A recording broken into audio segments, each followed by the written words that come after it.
अंतर्राष्ट्रीय छात्रों को 15 दिसंबर से ऑस्ट्रेलिया लौटने की इजाज़त देने का निर्णय ऑस्ट्रेलिया के लिए एक सकारात्मक शुरुआत है। ऑस्ट्रेलिया लौटने वाले अंतर्राष्ट्रीय छात्र आशा और निराशा से अंदर और बाहर गिर रहे हैं क्योंकि देश ने 1 दिसंबर से अपनी सीमाओं को फिर से खोलने की घोषणा की थी, पर ओमाइक्रॉन चिंताओं की वजह से सीमाओं को फिर से खोलने में 2 सप्ताह की देरी हो गई थी। पूरी जानकारी के लिए इस वीडियो को अंत तक देखें और हाँ, वीडियो को लाइक और शेयर करें और हमारे चैनल को सब्सक्राइब करना न भूलें। ब्रेन ड्रेन कंसल्टेंट्स की ओर से हमारे इमिग्रेशन इन्फॉर्मेशन और news channel A to Z immigration updates में आपका हार्दिक स्वागत है। सीमा पर देरी के कारण बहुत से छात्रों को पैसा गंवाना पड़ा क्योंकि उन्होंने पहले ही अपने हवाई जहाज के टिकट खरीद लिए थे और यह सुनिश्चित नहीं थे कि उन्हें धन वापसी कैसे और कब मिल सकती है। स्काई न्यूज़ ऑस्ट्रेलिया के साथ एक इंटरव्यू में Australian Chamber of Commerce and Industry CEO Andrew McKellar ने कहा कि 15 दिसंबर को अंतर्राष्ट्रीय छात्रों और स्किल्ड माइग्रेंट्स की वापसी सही दिशा में एक कदम होगा। उन्होंने कहा कि बुकिंग करने वालों के लिए देरी डिसरप्टिव थी। उन्होंने कहा कि वे समझते हैं कि सरकार को वहां क्या करना है।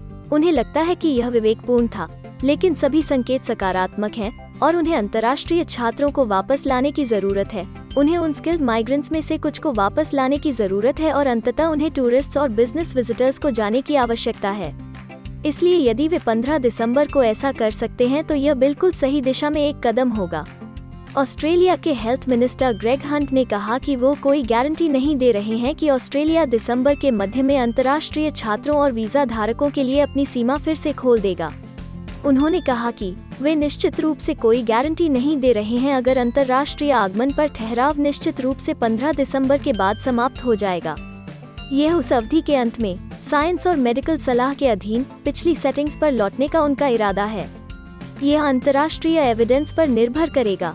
फिलिपिनो की छात्रा डायना ओलिवा उन अंतर्राष्ट्रीय छात्रों में शामिल हैं जिन्होंने ऑस्ट्रेलिया से लंबे समय तक सीमा बंद रहने के बाद ऑस्ट्रेलिया से कनाडा ट्रांसफर लिया था। वो अपने भविष्य के बारे में चिंतित हो गई थी और आखिर में उन्होंने यह तय किया कि वो आगे बढ़ेंगी। उन्होंने 2 महीने पहले कनाडा में अप्लाई करने का फैसला किया और सब कुछ अप्रूव्ड हो गया और अब उन्हें कुछ भी पछतावा नहीं है। ऑस्ट्रेलिया की सीमा को फिर से खोलने में देरी के बावजूद स्टेट या territory international student arrivals plan के माध्यम से ऑस्ट्रेलिया लौटने वाले अंतर्राष्ट्रीय छात्र और जिन्हें छूट दी गई है, फिर भी वे ऑस्ट्रेलिया की यात्रा कर सकेंगे। न्यू साउथ वेल्स की पायलट योजना के तहत 6 दिसंबर को सिडनी में लगभग 250 छात्रों ने देश में एंट्री की थी और अब एक और उड़ान 24 दिसंबर को देश में प्रवेश करने वाले हैं। हमें उम्मीद है कि हिंदी भाषा में इमिग्रेशन से जुड़ी जरूरी और सही जानकारी पहुंचाने की हमारी कोशिश आपको पसंद आ रही होगी। कृपया कमेंट में अपने सजेशंस और फीडबैक्स जरूर दें और हमें सपोर्ट करने के लिए हमारे चैनल को लाइक, शेयर और सब्सक्राइब जरूर करें।